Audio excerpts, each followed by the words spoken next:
This is Show Up as a Leader, a show from PeopleForward Network, helping you maximize your positive impact on the world by becoming your best, fully authentic self.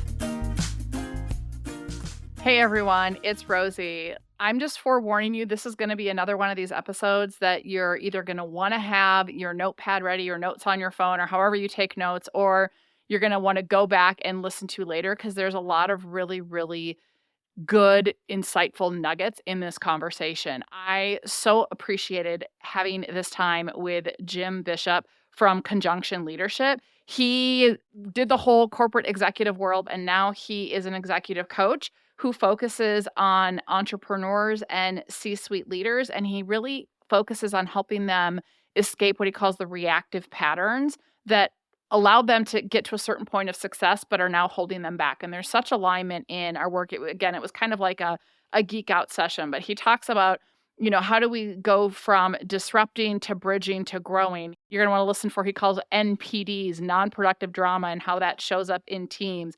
We talk about how do we unlearn these beliefs that, again, many times have contributed to our success.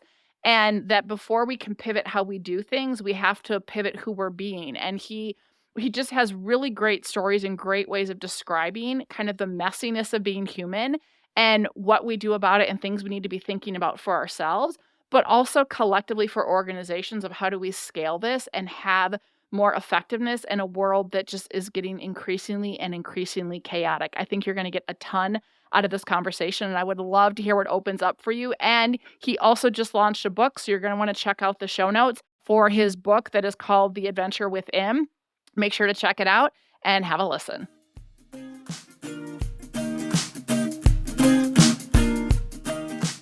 Jim, congratulations on your book that just launched. Yay, thanks. Thanks, Rosie.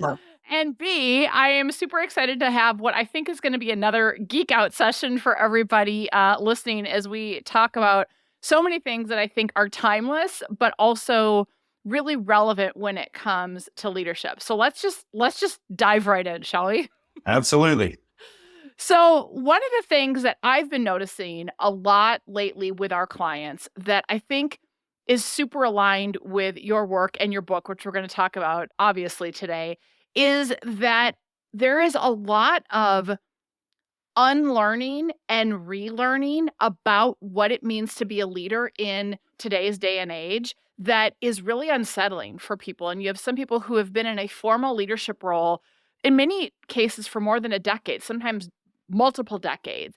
And they're finding themselves doubling down on, well, no, it's always been this way, and just really getting caught in this space of, the old saying of what got you here won't get you there. And this is the space that you live in, looking at, kind of these midlife leaders. And so talk to me about like what I'm experiencing. Are you seeing that as well? And kind of, is there something to be said? What's behind all of this?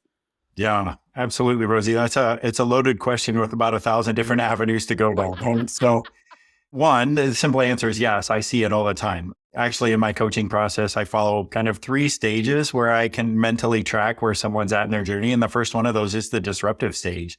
In order to get to the last one, which is grow, we kind of have to unlearn what got us here, right? I mean, to your point. And I think individually, that's probably always been the case, but collectively, pandemic, 2020, 2021, some of the reconciling that was going on, and some of the things that employees just now quite candidly expect in their work environment has forced leadership to pivot. And that means on a larger level, the definitions of what leadership is being disrupted, right? It's no longer he or she who knows the most gets the biggest following, or he or she has risen to the ranks of leadership because they have the institutional knowledge and they can tell people what to do. Candidly, people just expect more from their leaders these days, and they want their work to matter. They want their work to be a place that they can feel known and that they belong. And because of that, a leader's vulnerability and trust are 2 things that are way more needed in today's world than ever have been. Oh my God, you're speaking my love language over top of me. But I so appreciate that because I do think, once upon a time, old school, I'm just going to call them management, not even really leadership practices, were about you have to be the smartest person in the room. And we know that's completely crap. That you have to hold it all together. And we also know that's completely crap. But it's counterintuitive, I think, to parts of our psyche that tell us, oh, but if I am vulnerable, I'm going to look weak. If I don't know the answers, then fill in the blank. People are going to think that I don't know what I'm talking about, or that, I'm going to make things worse. And so there's a whole lot of this self-protectiveness that shows up that may have served us, I say well lightly, but may have served us okay to a point. And even in many cases, it's contributed to our current state of success, however we define that. And that's where it's so challenging of like, well, these things we lean on to a point got us where we are, but now they're like keeping us stuck from getting not only to where we want to be, but to your point, people are demanding different things out of work. People are demanding different expectations from leadership. And this is not just a generational thing. I mean, I think a lot of people, regardless of generational grouping, are having a reckoning and a reawakening of what matters to them. But certainly, if you look at all of the data behind millennials, particularly younger millennials and Gen Zs coming into the workforce, which are going to be the majority in just a few years, and in some organizations, they already are the majority, they are expecting something very different. And so, if we're looking at the longevity of our organizations, we do have to lean into this reconciliation of clashing of what used to be versus what is, and how do we help people move through that, don't you think? Absolutely. I mean, there is no other way. I mean, and practically most organizations are Gen Z led, millennial led these days, right? So that leaves some of the older generation leaders, I'll just say that, kind of scratching their head, like, what is happening and why aren't these people doing it the way that I've always done it? And why are they getting better traction than I have? And so now you've got some of the Gen Xers and older leaders that are in the environment sitting there going, I see what is happening, but I need to change. And I don't know how to change because it's so contrary to the way that I've created safety for myself, right? I have a brand, I have a reputation, I have an experience. And beyond all of those things, I have beliefs. And most of those leaders don't understand how their beliefs are actually limiting them in order to get what they really want. As you've alluded to, if I have a belief that I should never let them see me sweat, then I'm likely not to be very vulnerable with my employees. And yet I watch maybe these younger generations lead in a way that they're open on everything, maybe to a fault. And Maybe they don't have a little boundaries around what they share, yeah, but that's another, yeah. they're sharing everything, and yet people seem to be eating it up. And so my natural reaction, if that threatens my sense of security, is to judge that, to look outward and look at someone else and go, they're doing it wrong. But maybe my better self could look at that and go, if they're getting what I want, maybe I should pivot some of the things I'm doing to what they are. But before I pivot my doing, I kind of have to pivot my being, which goes to your sense of disruption. I love what you just said. Before I pivot my doing, I have to pivot my being. Let's just go there. Like, say more about that. What do you, I mean, I know what you mean, but for the listeners, like, let's just unpack that, because that is powerful right there. Well, let's put it in practical terms. You say, we're going to the gym. You want to get in better health. And you can force yourself to go to the gym.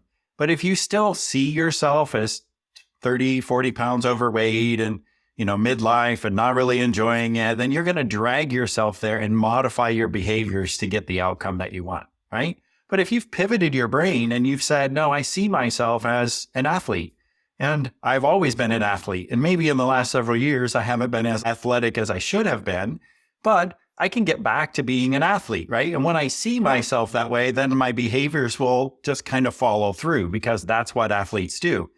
So shifting the who, or the inner being, is often more important than shifting the outer, because we can force our behaviors to meet expectations on the outside world. But sometimes what that does is deplete us, because what we're doing is trying to act in a way that the world around us says this is what good leaders should do.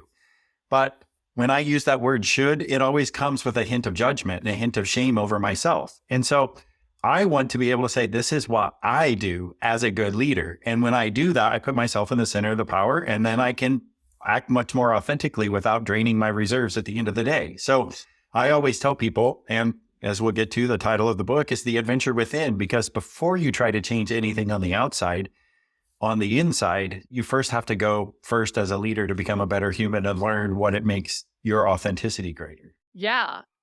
Well, and I think we intuitively know that our behaviors stem from our mindset and, who we're being and that filter we have, but yet we tend to have action bias, and we tend to want to jump in with quick fixes, right? And I like take the New Year's resolution approach, right? Up at this point in time, we're recording this in the beginning of March. I'm sure most people who made New Year's resolutions that's far gone. The gym parking lots are, much more empty. And I say that a bit tongue in cheek, but when we just push ourselves, right, to do something differently, and it's coming from that place of you said should or I have to, that's that external, right? Extrinsic motivation, whatever you want to call it, that doesn't last long. And we know this from hundreds and hundreds and hundreds of studies besides common sense. Whereas if we do the work to shift something fundamentally inside of us where we see something differently and it does become a want to, then there's that. And I will say as an aside, despite that, even if I want to do something, sometimes motivation and wanting to isn't enough. And this gets into our work when I have a faulty program that is subconsciously working against me, no matter how motivated I am. So I love it. So let's go there. So your book is called The Adventure Within. Talk to us a little bit about it and talk to us about what do you mean by this adventure within and how do we start to do that work from your perspective? Yeah. Thank you. Thank you for the opportunity to talk about it. I love it. And obviously it's life's work for me. So probably likely as a child, almost all of us can remember a time when we were just caught in play, right? When we were enraptured with whatever we were doing, building, creating something in the sandbox, something in the backyard, building a hay fort, a tree house, whatever it might be. But that childlike sense of play was not just because it was fun. I mean, I had that element to it, but it was also a sense of us understanding the laws of physics around us, the laws of the universe. We were putting things together and we were caught up in a sense of autonomy and mastery and purpose in that, right? And those are the three most important things that people would like to have in their environments that, intrinsic motivation matters. What happens over time as we get into the adult world is that sense of play and wonder is sometimes bred out of us, that sense of adventure for us to feel like we're going on some sort of epic quest when every day then kind of the daily grind just sorts of sets in where we go through the motions, we get what we got, and we come home at the end of the day tired and defeated because we've done something the same as we've done every day before, and we've gotten what we've always expected. And likely in some sort of quid pro quo exchange that involves a paycheck along the way, right? And eventually when we go through enough of the daily grind, we say, I don't get paid enough for this, and we look for something that's even more satisfying or at least more lucrative, but we find the same sense of dread or lackluster after the honeymoon period wears off, right? So what this sense of adventure is, and the adventure within is really starting with how do I see the world as an individual and how do I go deeply into myself to understand how did I get to where I'm at? What were those patterns and behaviors that I've adopted over time that's created a sense of safety for myself and a sense of identity? And once I've got that sense of identity, then how does that mindset carry itself into how do I show up in my life? Not just at work and not just at home, but within all the relationship structures around me. And once I understand that, then I can be empowered to say, is it still working for me? Right. And all too often, I think what people come to me as they use the word stuck or they use the words frustrated or they use the word stagnated, whatever it might be. But what they're really saying is work is no longer working for me the way that it used to. Right. And now that if I've taken this step into how did I get here, I can now be empowered to take the adventure within and say, let's recapture that sense of adventure and wonder by putting myself back in the power seat of doing only what I can do, but not trying to be everything to all people and just putting on a happy face, going through the motions anymore. Let's find authentic joy in the journey. So the book isn't just another self-help book. I didn't like that myself. When I read those books that have 16 steps as a high achiever and I get those, I'm like, I don't have time to do 16 more things, right? Right? You're like, can you just bottom line it for me? Seriously. Yes. Yeah. I don't need another planner. I don't need another journal. I don't need more steps to follow, right? What I need is less. I need to unlearn some of those things as we've just talked about. And so that disruption phase is shedding that stuff. So what I did was instead of writing it as all the pithy things of leadership and trying to come up with new ways to define old terms, I just wrote it as an allegory. And I took us through the lives of three different characters. And as they walk through their own journey of realizing work isn't working for them anymore, and then they realize maybe life isn't working for them the way that they had hoped it would, we go back into that process of disrupting, bridging, and growing all over again so that they can relearn how to show up in the world, even as a 45 or 50-year-old individual. How do they go about recreating and I say that word specifically, recreating themselves in this world, because recreation also leads to recreation. And if I can recreate through recreating, then what happens is I regain that sense of play and wonder all over again as an adult, and life becomes fun and exciting. So that's really what the book is about. What I wanted it to be was relatively small so that people could pick it up and read it at different times in their journey. I think it's one of those that you'll get lessons no matter how old you are and how many times you read it. You're going to identify with a different part of the character's journey during that period of time. I love that you took that approach. Well, and it reminds me of anyone listening who has read any of Pat Lencioni's early book. I mean, a lot of them are fables, right? But it gets the point across. And so I want to dig back into something you said, but let's talk about the leader specific, because while you said this is for any age group, and it is, and there's lessons, you specifically work with what you call midlife leaders. Like you say, it's not a midlife crisis. So often I know Brene Brown calls it a midlife awakening. But you talk about it as, we get to this point of midlife as it's really this new way of relating to the world. As you said, like kind of the what got us here. It's not working. I feel stuck. Talk to me about what are some of the key things that you see in your work that show up in this midlife period. And again, I think anyone listening, regardless of age group, can get value, but I'm sure there's a lot of midlife-ish people who are listening to the show. So what have you learned and what do you see happening that is this shift, not a crisis, but a shift, if you will? Yeah. Well, I used to say midlife was like roughly my client base was 37 to 55, 56, somewhere around in that age is when they kind of get to this point when they realize something needs to change. But what I'm seeing a resurgence of, and maybe even more, is like that midlife level is starting to inch downward a little bit into the 30s. And I don't know exactly why, but when I talk to some of those clients or some of the people that are calling, it has to do with this fear of missing out. Like, if I made one bad choice, am I going to miss the destiny mark that's out there, right? And they have realized that maybe they can't possibly make all the right choices all the right time to get them exactly to the center of the bullseye. But let's just kind of in general put loose terms and conditions around what does this thing called midlife look like. It looks like I've lived enough experience to know that maybe it's not turning out exactly as I had planned. And along in that journey, my responsibilities continue to grow. So likely I have found a lot of success. I found that I've gotten what I've wanted out of life so far. I've got some of the titles, the promotions, the levels. So at work, my responsibilities are growing. And now I'm getting the family, maybe the spouse or the kids or some of those things come along the journey. So my responsibilities at home are increasing. Now, along with those two things together means a lot of times I get a bigger house and some more toys and a bigger car along in the journey. So I've gotten those things that I wanted. So what they're finding is my responsibilities continue to increase, these things around me, right? And now at a certain point, we add in aging parents and a fractured environment around us, and people are tapping us on the back to serve on boards or PTO clubs or church and youth groups. And so our responsibilities civically are now starting to increase. With this, a massive amount of change in our life and additional responsibilities, I wonder to myself, is there still time for me? Or who am I in the midst of this journey? Or what do I really want anymore? Am I following the path that many other people thought I should have, only to find out that this path isn't what I wanted after all? And now what sets in is a tremendous set of guilt, because I have the life that many other people would think would be satisfying and fulfilling. But on the inside, I'm wondering, is there still more? And if I dare to bring that to the surface and say that out loud to any other living, breathing human being, it makes me sound ungrateful for what I've already gotten. So at this point of midlife, my successes have started to become my trap, the box that I live in.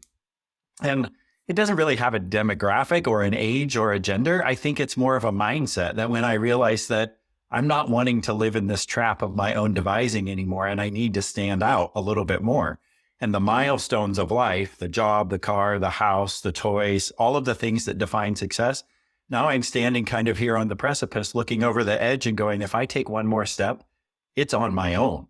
There's nobody else that's lived the life that I have or made the decisions that I have or is about ready to make this decision of going into entrepreneurship or launching a side hustle or bringing my in-laws at home to live with us. And if I have to do that authentically myself, then that means I need to be grounded in who I am, because the world around me is too volatile to say, is it predictable success?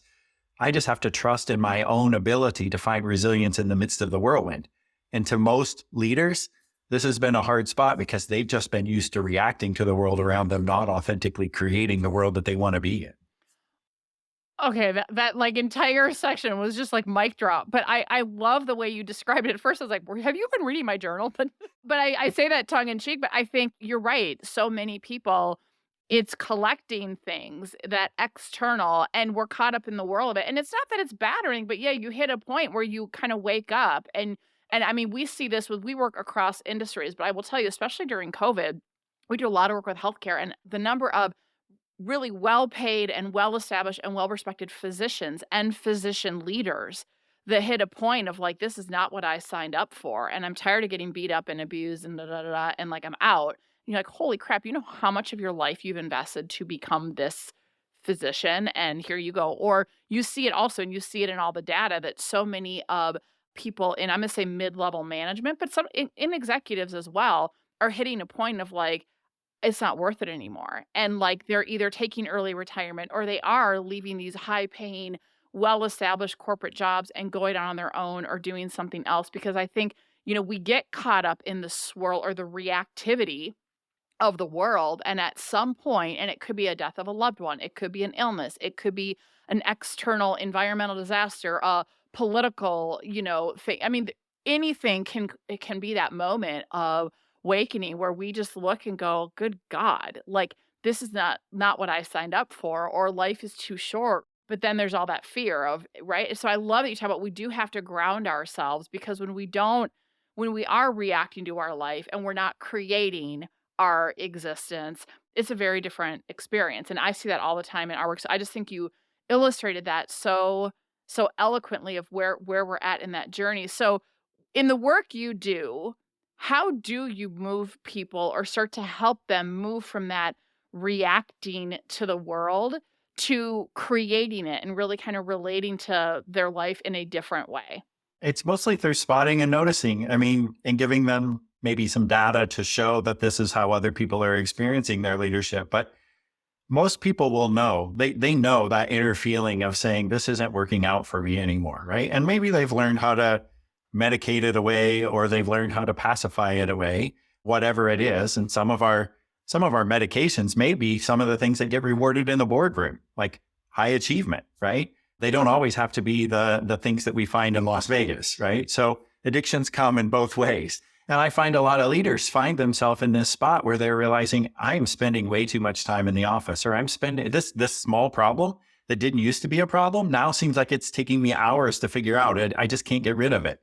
So they pretty much know that there needs to be a shift, but what they're not sure of is what they're shifting to. And I think this is the place where sometimes the yuck of midlife does turn into a crisis, because if what I'm doing is saying I'm spending too much time in the office, then what's the opposite of that? It's serving drinks on the beach in Tahiti, right? And making paltry money. And I just dream of what is the opposite, because my brain has already said it's so overwhelmed it can't think of another option. So it just thinks of the easiest option. That's called splitting.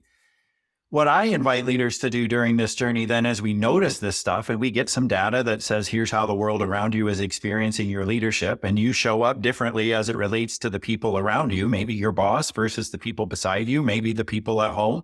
Once you understand that, then what happens is they can take full responsibility for going, okay, nobody else can do this hard work except for me.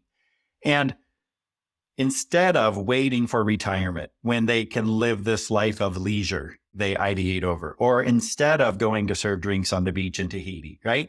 We start thinking about how can we find more joy in the journey rather than waiting for the destination to happen. And that's what we call the bridging process, where, they've come to me because they said, I have a few goals that aren't yet realized, or I have some other things on my to-do list that I would love to be doing more of.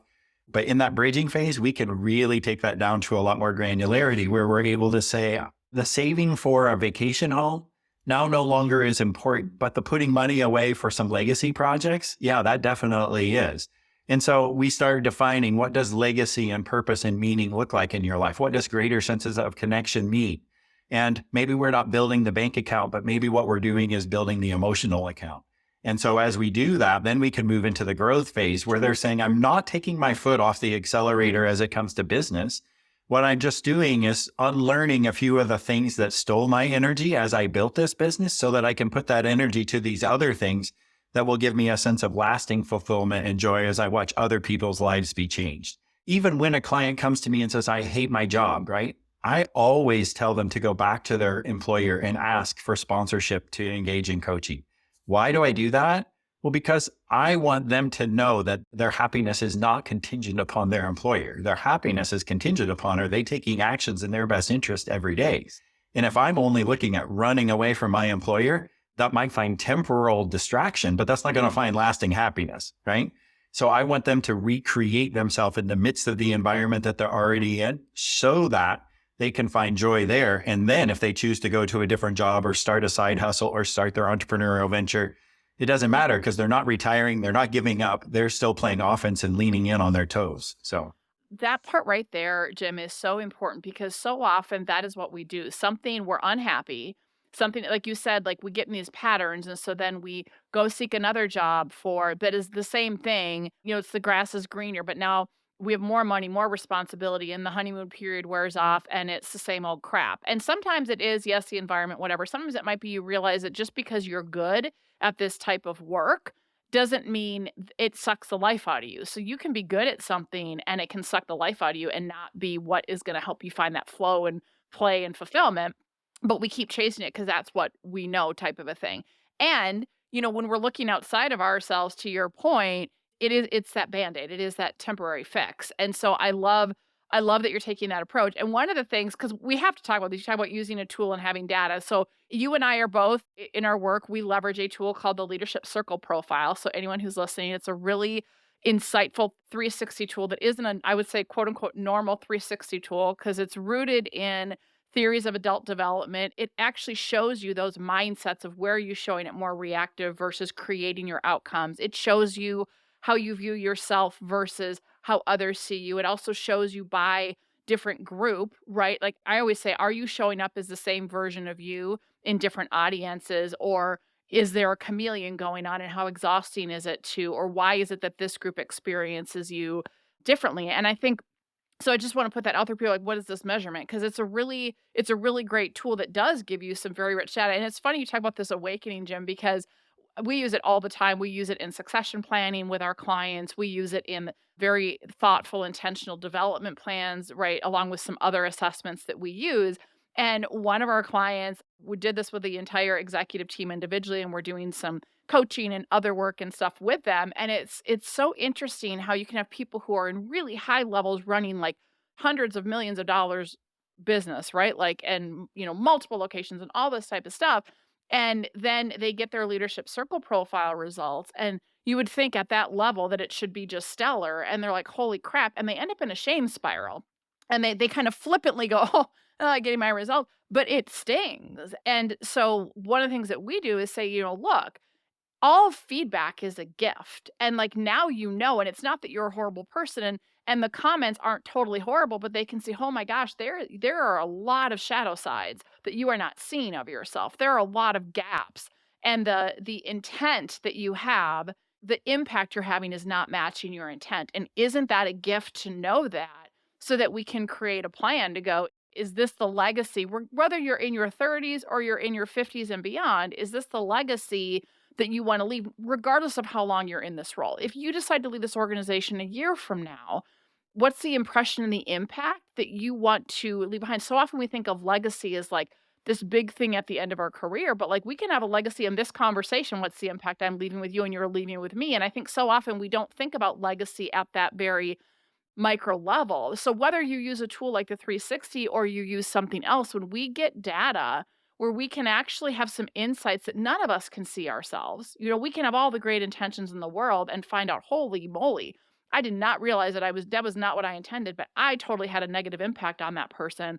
I behaved like a butthead and I had no idea unless someone told me. Thank goodness they told me. It might sting and I might go suck my thumb in the corner for a little while. But then when I pick myself back up, I go, okay, I got some repair work to do, or I have some reflection I have to do, or I have some inner work I have to do, because this is not who I want to be in the world. Yeah.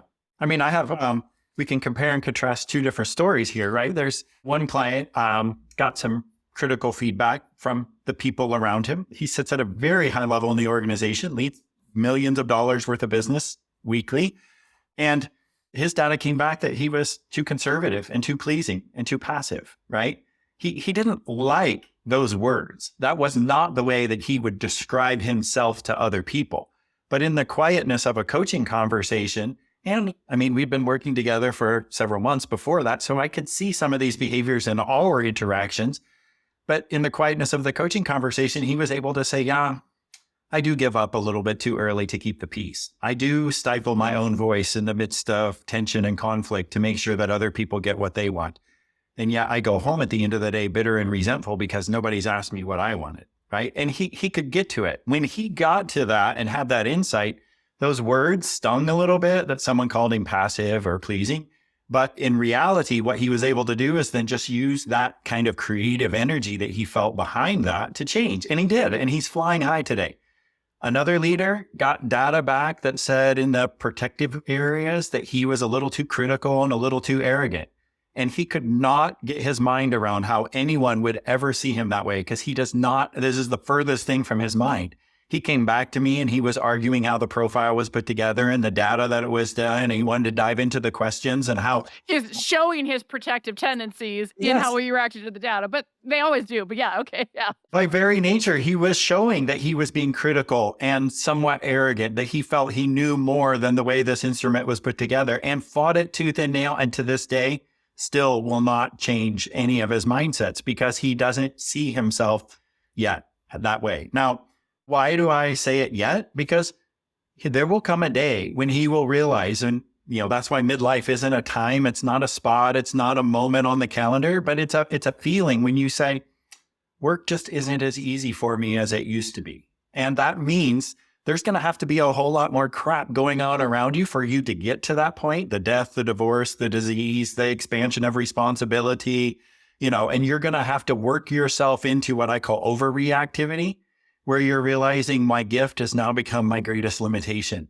And I am not smarter than anyone else. I am not faster than anyone else. I am not more pleasing than anyone else. I am just me and I can't do me anymore this way. Right. Well, I love that you tell my gift is my reactivity, because here so often is we all have these self-protective natures and we all have these reactive tendencies. And so often what we don't realize, because we can get so binary and just look at things very over simplistically as like good or bad.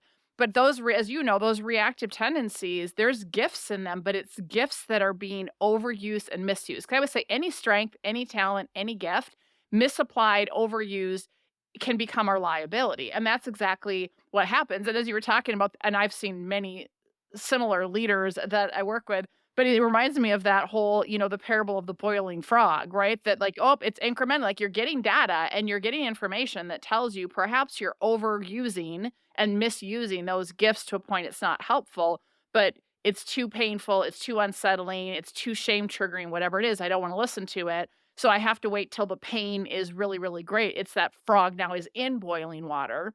And at that point, then it becomes, I want an easy button. I want a quick fix. And then people get really impatient of, wait a second, like, you mean it's going to take me 6 or 8 months to upgrade my faulty programming to rewire this? Like people think like, what, I have 1 or 2 sessions? Newsflash, no, like we refer to as the upgrade process. So you have that one leader, I'm like, oh, he's got the MIME program, like 100% wants harmony, resentful, et cetera, right? But so we identify that faulty program and the upgrade. And I say, on average, everyone's different. If you're going to lean into this work, it's not a magic wand. We have the tools, but it's going to take about 6 or 8 months to do that upgrade process. Well, when you have someone who waits to the point that they fought it, and now they're in hot water, and I'm sure like we get people too, sometimes we call it the corrective coaching, where it's in an organization and instead of proactively investing in leadership growth, it's now a reactive because this person's hit a crossroads. And it can work if the person's willing to lean in, but now it becomes the managing the impatience and the frustration because they got to that point of the frog in boiling water. And so you've got to kind of like, it's okay, you're human, but you got to remember this is not an overnight process, et cetera. So I don't know if you find any of that, but it just brought that up for me of, if we're not willing to take in that feedback and we're not willing to look at where we're having that mismatch. And so many people don't ever want to do a 360 because they can't handle the feedback. But it's like, if if we don't regularly get feedback on how we're doing, and we talk about even in leader conversations, you should be asking how you're doing, and it shouldn't just be a once a year thing. But if we don't know, we have no opportunity to change, and it gets harder and harder and harder because now we have a whole lot of impatience and mental angst and stuff that we're having to try to regulate while we're trying to do this upgrade work, if that makes any sense. Yeah, absolutely. I refer to it as just the itch, right? I mean, probably somewhere along the way, the itch was natural to you. It was like, having a thorn in your shoe or a pebble in your sandal. And, you can walk on it for a little bit and it just hurts, but it irritates you. But when you stay irritated and you're reactive for so long, then what happens is that reactive energy spreads outward and it starts spiraling into your team. And now you've got what I call NPD, or non-productive drama, all around you, because my reactivity showed up with reactivity across all of my team. I'm reacting to the world around me and my team is reacting to me. And then they're reactive to our clients or our customers. And so what's happening is our clients and customers are feeling agitated. Well, where did that cascade of inflammation come from? It became because I walked too long with a pebble in my sandal. And I just learned that this sort of uncomfortable nature of stifling my voice or running over people in meetings. I mean, yeah, I know people have told me I need to change that, but that's my identity and that's how I show up and that's how I get myself. That's who I am. That's just how I am. That's just my personality. I hear that all the time. You just have to deal with me. Yep. And when I have that sort of bravado around my identity that I'm just this way, then the cascade of inflammation just keeps happening, right? And then we wonder, why don't our customers like us? Why isn't this a good place to work? Why don't people want to stay around me very long? Well, I call that the leadership mirror. Like when things start agitating, you just turn the mirror around and look, it's not them, it's you, right? Yeah, well, the common denominator here, I always say that the people and the situations and the things that tend to push our buttons the most are usually reflecting that big old mirror, and we don't like to think about it. So yeah, I love that, the NPD, non-productive drama, but it's so true. I think for people who are listening that have a formal leadership role, because you talked about leadership isn't about a title or role, just because we have that position, we have that authority, but formal people leaders have the largest influence over culture and the employee experience. And our energy is contagious. So if our energy is one of reactivity, whatever that looks like for us, that reactive, non-productive drama energy is going to spread and build. Likewise, if we can operate from a place of calm and clarity and neutrality, it doesn't mean we're not human and we don't, but we learn how to regulate it and we lead with calm. Like I always say to some of my clients when the reactivity wants to hijack them, remember that calm is your leadership superpower. And if you can anchor yourself on calm, right, then that's how you want to lead, because your energy, people will feed off of that. And even if you're facing reorgs and layoffs, even if you're losing a big customer, even if there's environmental external pressures that really are unsettling and anxiety provoking for your organization, and you're worried as well, it's the Stockdale paradox, where we can have gritty faith and gritty facts. Like we can embrace reality and go, yeah, this is unsettling, and I have faith we're going to figure out a path forward. That's how you lead with calm versus I know I'm worried too. And, the oversharing or the doubling down of like pretending people aren't worried, that doesn't help either because they feel unseen. So it's like both can be true. Now, how do we get more of the world to see that, Rosie? That's the challenge that I sit on, right? 20 some years in corporate America, I tried to do that with classroom experiences and training programs. And then I realized that's not really helping because people go back to crappy bosses and they see it doesn't work, right? Then I tried to do it through leadership development work. And, that would get closer to it. But then I finally just recognized the only way that I know how to do that is one leader at a time.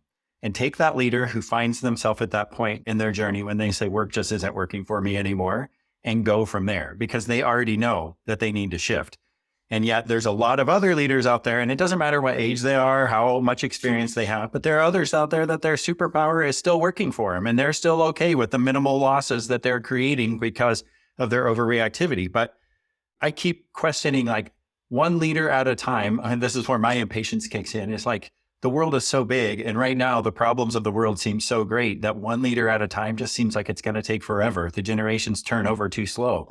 So how do we scale this thing so that people lead with calm? That's really the question. Yeah, I love that. I will say what we have seen and the work that we're doing, and I will say it's aligned with some of the groups that we've partnered with, is I think I'm a visual person. It's like a trifecta or like a 3-point triangle.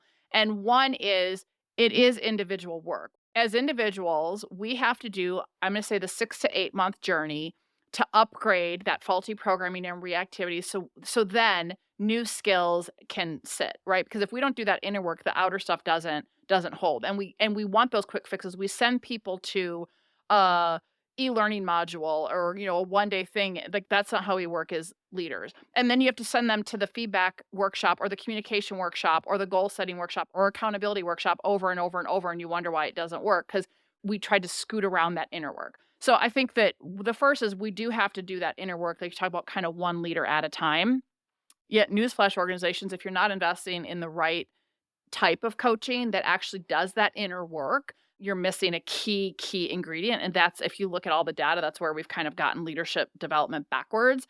I think the second is that there does have to be some collective group and team-based work. And I say that because, like, to your point, you cannot take a changed person and put them in an unchanged environment and expect it's going to be different. So a lot of times when we're working with individual leaders, we're also having a parallel process where we're doing group as a team to give them core and common language and tools so that they get done with their individual upgrade process, but you're not going to be beholden to a coach for the rest of your life. Like that's not effective coaching. You work yourself out of a job. And so then what we do is we equip them with language and tools that they can have an ongoing structure of support with each other to when their humanity gets the best of them, they have language that can cut through the fog to help foster alignment. And they're creating at the same time, they're enhancing their team effectiveness, their psychological safety, their communication, all of those things. Like you've got to do some of that team-based work because psychological safety and culture resides at that team level. And then the third part that gets really screwed up is that we're also then not looking at the organizational systems. So everything from, how do you go about recruiting and onboarding? And is it reinforcing your purpose and values? And are your recognition systems tied back to that? Do you have clear, what we call guiding principles of leadership that are non-negotiables that all leaders need to embody for your values and purpose to be a lived experiences versus a bumper sticker or words on a website? That, how you develop leaders, how you support them, how you even coach them out of the organization if you have to, that there are reinforcing points all along the way from your performance enablement system to how you do succession planning, to how you foster accountability, to recognition, to how you run your meetings, to just everything. Those are the systems that just kind of keep reinforcing and have a structure that provides it's guideposts, like some consistency, but also clarity, if you will. And so I think that that's how we scale calm, and that's how we scale it is we do need the one leader at a time, and we need the collective group because of we are a social species, and we need the systems to reinforce. And I think, what I see a lot of organizations do is they have really good and robust leadership development programs, but they're not connected to or effectively reinforced with systems, or they try to put systems in place, but they have not upgraded that inner programming of their leaders. It's like we say most change efforts fail because there's a mismatch, but they're not caring for the messy humanness. And then sometimes you also have where, individuals have done their work, but they don't feel safe talking to one another. And so it's like this in secret thing. So not having that team-based stuff. So that's the way that we think about it is do you have those three, kind of trifecta, and that if any one piece of that triangle is missing, not that you can't make a dent, but it's going to be really hard to have. You can't have transformation that is lasting without all three.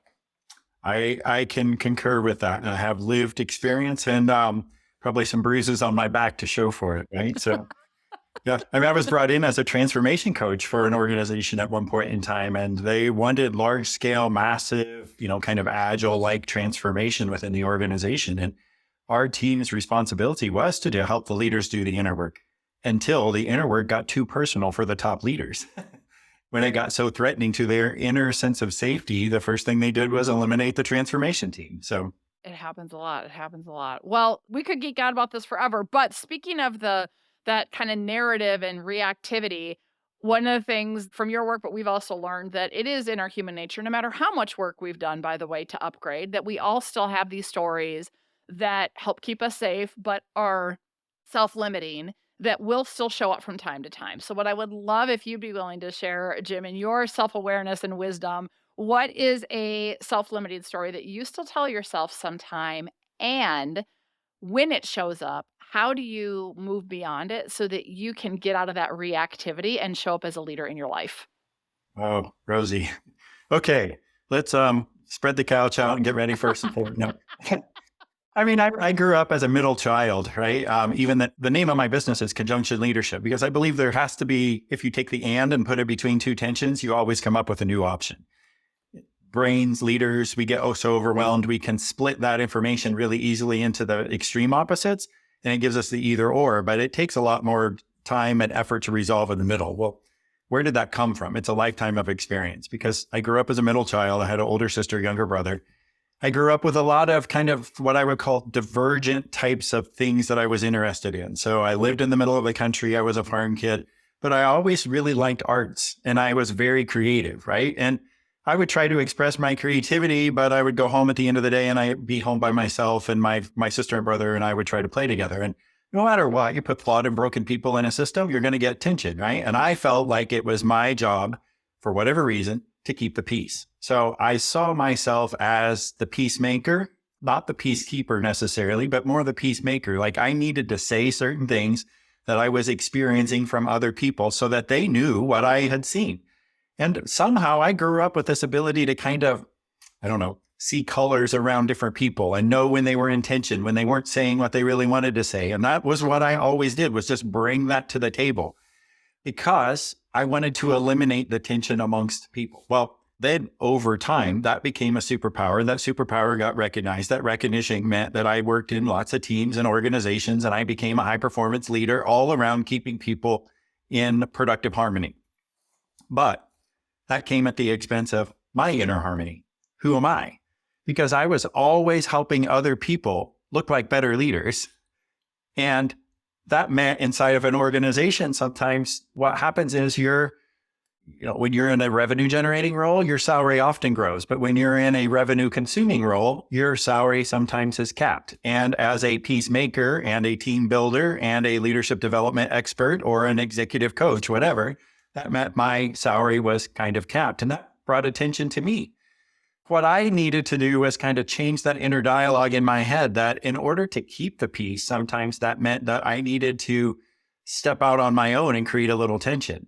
And so really my leaving corporate America and moving into entrepreneurship is the story of that journey. Like I had to take two things and say, if I want revenue growth for myself, and I want to keep doing this, what I would consider my life's work, how do I do that? And it wasn't going to be inside of an organization anymore. And candidly, my clients wouldn't trust me nearly as much when I had the same logo on my business card as when I'm external. So what happened was, in the midst of the pandemic, I launched out and said, okay, I have 2 kids getting ready to go to college. The world is upside down. Who knows how we're going to make money, but let's go do this thing. And I will tell you, Rosie, it's been the biggest journey of my life, re-engineering that thought process in my head that says you have to be the peacekeeper. I don't have to be the peacekeeper anymore. I have to enable others to be able to keep the peace within themselves.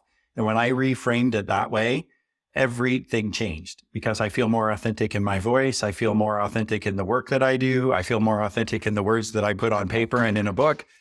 And I'm no longer worried about what the rest of the world thinks of me, because I'm not trying to be everything to all people anymore. I'm just trying to be a better me every day. Oh my God, I love that shift for you. That is amazing. Thank you for sharing. I love it. Well, and I think about that because that's one of our faulty programs is the mime, and the mime is all about keeping peace, wanting harmony. So I love that shift of keeping the peace externally versus can I find peace inside myself? Because when we're so focused on keeping the peace, or my experience with other people with the mime faulty program is that the resentment is right there and they don't realize it, that they're enabling that, because resentment is like a form of like blaming other people, but it's like, no, resentment's really, we're not advocating for something for ourselves. So I love that for you. That's so awesome. Yay. Yeah. Right. I mean, inside a corporate, I could say multiple times, I would help these leaders be better leaders, and I could help them with their teamwork and their leadership, even in coaching, and they would keep getting promoted. And I would think, well, okay, now it's your time to like pull me along with you, right? I did this for you. When is it my turn? Hello. Yeah. Yeah. do this Yeah. for me. And I was finding myself resentful of those situations. But then I'm like, but it's not their fault. I never, ever made that agreement with them. I made that agreement with myself that if I kept the peace or helped them be better or did what I needed to do for them to get along with me, then that would eventually mean good things for me. But that's a quid pro quo relationship. That's not truly love, right? That's you pat my back, I pat your back. And so it was kind of that feeling of resentment that prompted me to go, why am I so resentful? And what am I going to do about that? I'm going to stop resenting myself and start bringing my voice to the equation. Oh my gosh, I love it. Oh, yay, yay. All right, are you ready for quick questions? I don't know. I've heard about these quick questions and it makes me a little nervous, but yes, let's go. Oh, nothing to be nervous about. Okay. Fill in the blank. Living authentically is? Well, speaking your truth and making sure that your voice gets heard. Love that. When the world is presenting an opening, but you don't feel like showing up as a leader, what do? I do a lot of meditative practices. So I'll pray, I'll journal, I'll sit quietly in a hot sauna for a very long time until I feel like the world around me isn't shaking quite so much. And then I realized that if I shrink back and don't do anything, it's not going to get any better than it was before. So I step in and I decide what's the hardest thing that I'm hiding from right now. And then I try to do that. I love that so much. We got to get grounded and, right, find ourselves in that calm and clarity. Fantastic. All right. What is something people would be surprised to know about you? My master's degree is actually in animal science. I'm a farm kid and learned to work with farm animals. And then that ended up working in scientific worlds for a while. And I realized it wasn't the science that was hard, it was the people. And so what I learned about animals also translates to people's in terms of their physiology and behavior. And today I work with top leaders all around the world, all because I went to school to learn about animals. Oh my God, I love that so much. You know, what's funny is we have 2 little dogs, and I'm always like, my office is upstairs. Don't usually let them upstairs. And whenever I go downstairs, you know, like one of them always, right? Like his whole butt shakes. And so I was joking with one of my friends. I go, wouldn't it be funny as humans is when we greeted people, we just shook our tail feather and shook our butt at people to say, I'm happy to see you. There you go. What is your favorite go-to movie? I like October Sky. I don't know if you've ever seen it, the movie about the little boy that builds rockets, because he has a dream and nobody around him wants to support that dream. And there's one teacher who reaches in and makes a difference in that little boy's life. And to me, every time I watch it, it makes me cry, but it also makes me realize like you don't have to have the whole world around you. You just need that one person in your court that says they see something in you that you also want to do desperately. And when you find that one person, you can launch rockets too. So. Oh my gosh. You know what? I have seen that movie, but it has been a hot minute. So now that makes me want to go back. The other one I love is Wonder, with Augie. Like, it's just, I love those feel good of like, you know, be kind to people and have someone in your corner. And I love all that. All right. What is your go-to song? Well, I like the soundtrack. I'm going to say that. I like the Greatest Showman soundtrack. Oh my God. That is like the best ever. Oh my God. Yes. So I think the song This Is Me, I think that's the one that I like the most out of the soundtrack. It's kind of the one that I listen to before I work out, or if there is one of those moments when I'm like, I don't really want to show up as a leader today, because I think what I love about it is it talks about embracing your flaws in order to find your strength, right? This is me. And that's just really powerful. So I love that song so much. All right. Okay. What is something you can't live without? what can't I live without? I'm going to say my animals.